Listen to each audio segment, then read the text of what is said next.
The winter anime season of 2019 is fully upon us now, and with it comes the avalanche of new anime expanding your watch list to an unmanageable level, unless it is you have absolutely no life. So I, the noble man that I am, have made the great sacrifice of giving up my social life for the first few weeks of the season to watch every single new show with any semblance of quality to reach the magical 3-episode zone, which people seem to think is mandatory in judging any anime's worth. And now that I have, I've become the official authority on telling you about every show this season and whether or not you should be watching it. And I think I'll start off with some shows that have been kinda letdowns for me this season so I can get them out of the way first. Which brings me on to Circlet Princess, which is an esports anime. Only problem with that is there are absolutely no esports in it at all. It's just an action fighting anime where the fights are as part of their school sports team and it involves technology. But that's not the letdown. That part is fine, the fights are fine, the characters are fine, the animation is good, everything is fine. And I was ready to watch this anime as just another okay anime of the season. The problem comes when you realize this is an anime airing in 2019 and is not being simulcast on any platform, making it the only anime I deemed worth watching at all this season that you have to wait for fan subs to watch. Fan subs that, up until now at least, have been less than consistent. Magical Girl Spec Ops Asuka is another one of those interesting spins on the Mahou Shoujo genre that we have seen a lot more in recent years. After having already saved the world once, but losing half of their Magical Girl team in doing so, it centers around one girl, Asuka, dealing with PTSD, reintegrating into regular life, and trying to make friends, while trying to get out of and avoid anything having to do with being a magical girl. While at the same time, the world around them is deteriorating into madness again. I love this take on the dark magical girl idea, and I enjoy this one quite a lot really. The only problem being the animation. It's not horrible or ugly, it's just not great. Especially with how many story scenes there are compared to how many action scenes there are, it could have easily looked a lot better. And maybe it was a decision on style, or it was done on purpose, but I don't think so. Or if it was, I couldn't say why. Monaria Friends is an interesting fantasy anime about a magical school with a dragon princess and a regular princess trying to be friends. The problem here is that I can't say anything else since we've only gotten one episode so far. It looked great and I enjoyed it, but they decided they wanted to make it only 10 episodes long and to start it a couple weeks after everything else, which is bad enough, but they also had the great idea of making every episode barely 15 minutes long, and really only 10 minutes long with a couple extra tacked on after the ED. I want to like it a lot more than I do, but they won't give me anything to be able to like. And I guess now I'll make the transition from some of the anime that were kinda letdowns to some of the surprisingly good anime of the season. In Domestic Girlfriend, the main character, Natsuo Fuji, is your average Japanese high school student, so he's obviously in love with his teacher. But then one day, when at a mixer, a girl there invites him back to her house where they have sex, simply for the sake of being able to say that they had done it before. And then they never talk again. But then not much later, it turns out that this girl, Rui, and his teacher, Hina, are sisters. And not only that, but thanks to his father's new marriage, they are his sisters too. When I first read the synopsis for this show, I thought for sure it was going to be weird as hell and super trashy, and maybe at best a guilty pleasure anime. But in actuality, it's really solid. Great characters and animation with interesting drama surrounding their unique situation. And honestly, the way they handle it is pretty good. Similarly, Quintessential Quintuplets is about a straight-A student looking to get some extra money to help his family out, and in doing so ends up tutoring 5 borderline flunking out quintuplets to pass school.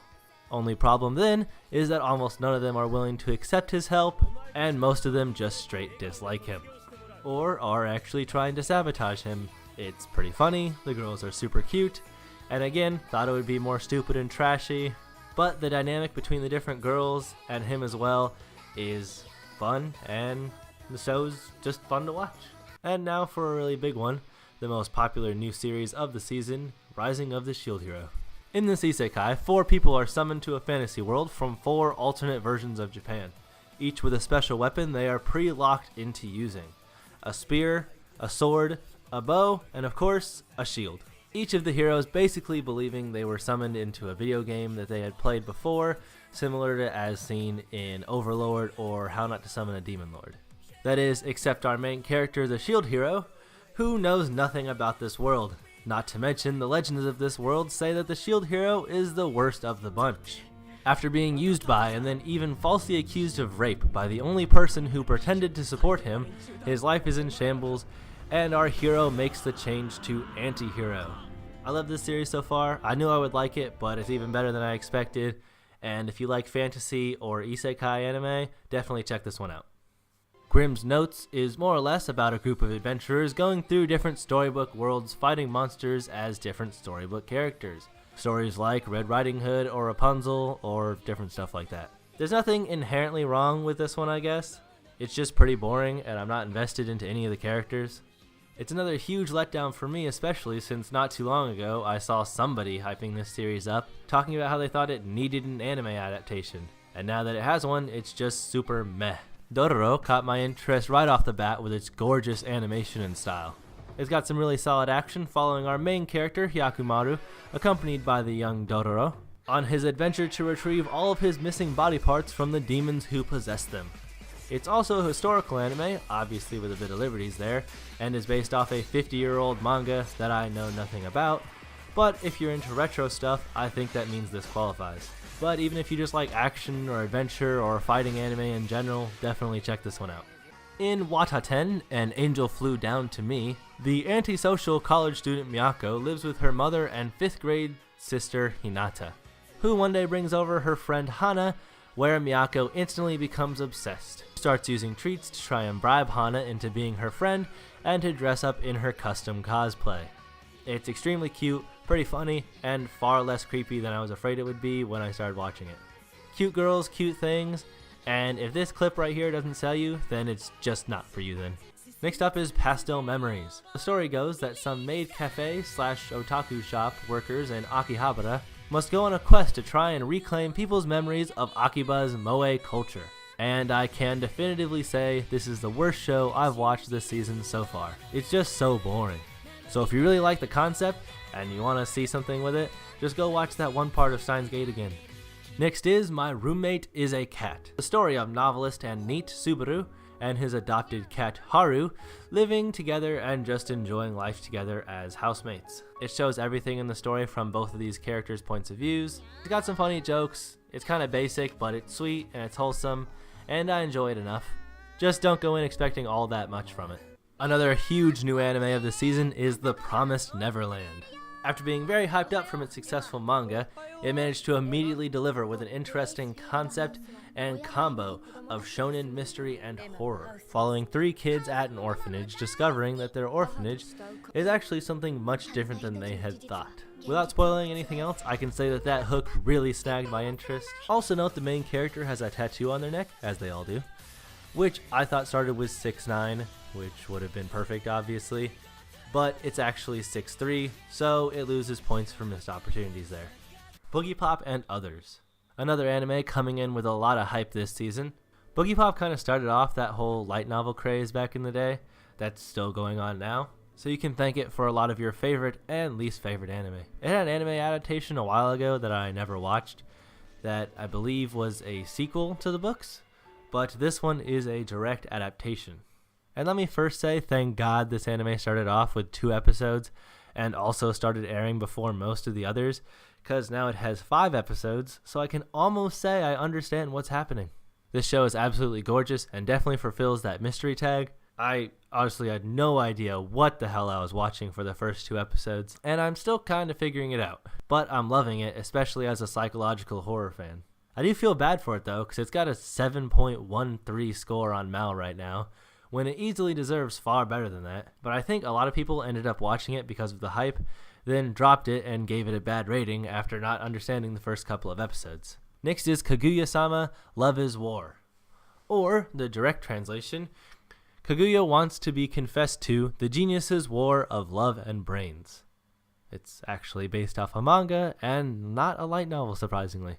This is the story of 2 geniuses, student body president Miyuki and Vice President Kaguya, both falling for each other, but they refuse to admit it because they believe that would be equivalent to losing in the game of love. So they set out on their mission to force the other to admit their love first by whatever convoluted means necessary. I absolutely love this type of comedy romance. reminiscent of Masamune-kun's Revenge, and I love this show. It is hilarious. The funniest show since Grand Blue, maybe even since Konosuba. Just imagine Light vs. L if they were in love, and then just go watch it. Hey there, it's me from the future here. So, in between writing and recording the rest of this video and me editing it, the third episode of this show came out. And with it, possibly the best thing in anime I have ever seen. Please just look at this.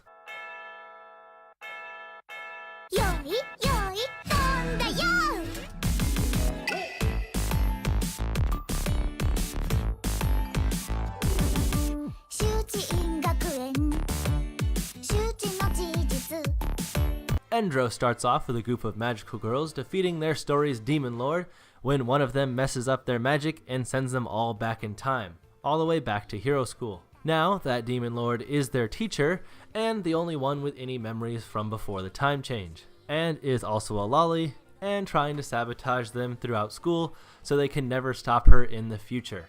The show is just super cute, and if you like things that are just plain cute, then check it out. I've said 2 or 3 times now that there was a show that I thought might be weird or creepy, but actually wasn't. This time is different though. How Clumsy You Are, Miss Ueno is about a middle schooler who is in love with the idea of falling in love, and creates all sorts of inventions to try and make her Kohai Kanaka fall for her. Each episode is split up into 2 10-minute mini episodes, and the first one is about her trying to force him to drink her purified urine. So it's weird. It's really weird, and it's definitely not for everyone. But I do have to say, it makes me want to come back every episode, even if just to see what's going to go on next. So I guess you could say this is my guilty pleasure anime of the season, since I am enjoying this one more than some of the others that I'm watching. We've got some really big sequels this season, which is to be expected since 2019 is going to be the definitive biggest year of sequels ever, which I will be talking about more in the future. But first off, we've got Kakegiri XX, which continues the story of Yumeko as she gambles her way up her school's hierarchy, with glorious Ahegao all the way. The show is fun as hell, a little weird, and a ride to watch. And of course, Mob Psycho 100 2. By one, the same creator who made One Punch Man, this sequel to many people's favorite anime from 2016 has absolutely gorgeous animation. The story and the message it's telling through that story are both amazing. Reagan is one of the best characters in anime of all time, and if you're not currently watching this and you enjoy action or just anime at all, you need to start watching it, like, right away. And of course, still airing this season, carrying over from the previous year, we have Reincarnated as a Slime, a fun and playful isekai, Sword Art Online, the isekai everyone loves to hate, which can be worth checking out even if you dropped it way back in the 2nd or 3rd arc, just to see how different it is now.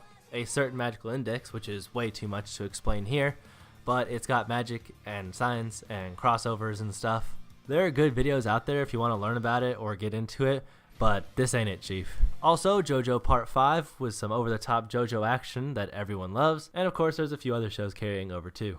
Make sure to keep an eye out later in this season, because Eromanga Sensei, Reincarnated as a Slime, and Skull-Faced Bookseller Honda-san are all getting OVAs. The all-original My Life OVA I've been waiting a long time for will be coming out. Danmachi, Tanya, and Code Geass are all getting movies. And there's a My Hero Academia special coming with the release of the Blu-ray this season. Winter 2019 is a really strong season with a lot of great new series and a pretty good spread of different genres and styles for people to love, along with some pretty good sequels. A few of these anime are already off to a very strong start, and I'm honestly really excited and interested to see where a lot of these anime end up going this season. So, I hope you enjoyed this video. I've got a few more ideas and videos in the works about anime this season or about anime in general. So feel free to leave a like or subscribe if you did enjoy, and I'll see you again soon.